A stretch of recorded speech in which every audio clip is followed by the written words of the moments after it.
બનાસકાંઠામાં બનાસ ડેરીની નિયામક મંડળની ચૂંટણી જેમ જેમ નજીક આવી રહી છે તેમ તેમ રાજકીય ગરમાવો વધુ ઊંડો થઈ રહ્યો છે। હવે કાંકરેજ વિસ્તારમાંથી વધુ એક ફોર્મ ભરાયું છે। અનદાભાઈ પટેલ સામે હવે ભાઈ ચૌધરી મેદાનમાં ઉતર્યા છે, જેમણે આજે સિહોરી મામલતદાર કચેરી ખાતે તેમના સમર્થકોની હાજરીમાં ફોર્મ દાખલ કર્યું હતું અને બાબુભાઈ ચૌધરી બનાસકાંઠા જિલ્લા ભાજપ કિસાન મોરચાના મહામંત્રી છે અને તેમનું મેદાનમાં ઉતરવું એ સ્પષ્ટ સંકેત આપે છે કે બનાસ ડેરીની ચૂંટણી ભાજપ સામે ભાજપ બની રહી છે। હવે જોવાનું એ છે કે આંતરિક ઘર્ષણ પેનલની અંદર શું અસર કરે છે અને શંકર ચૌધરીની આગેવાની હેઠળની પેનલ સામે ઊભી થતી દિગ્ગજોની પેનલ શું રાજકીય સમીકરણ બદલી લેશે?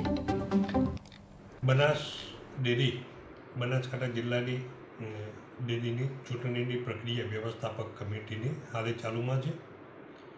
12 કાંકરેજ સેવા મંડળીમાંથી દૂધ સેવા મંડળીમાંથી કાંકરેજ તાલુકામાં કુલ 3 ફોર્મ રજૂ થયેલા છે, જેમાં ઉમેદવારો 2 ઉમેદવાર છે।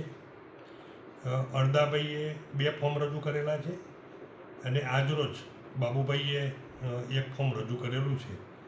એમ 12 કાંકરેજ દૂધ ઉત્પાદક મંડળીના કુલ 3 ફોર્મ આજ દિન સુધી રજૂ થયેલા છે અને એ ફોર્મ આવતીકાલે ચકાસણીની પ્રક્રિયા અર્થે જિલ્લા પુરવઠા અધિકારી સાહેબ જે ચૂંટણી અધિકારી છે એમને આજે 7 સુધીમાં મોકલી આપવામાં આવશે।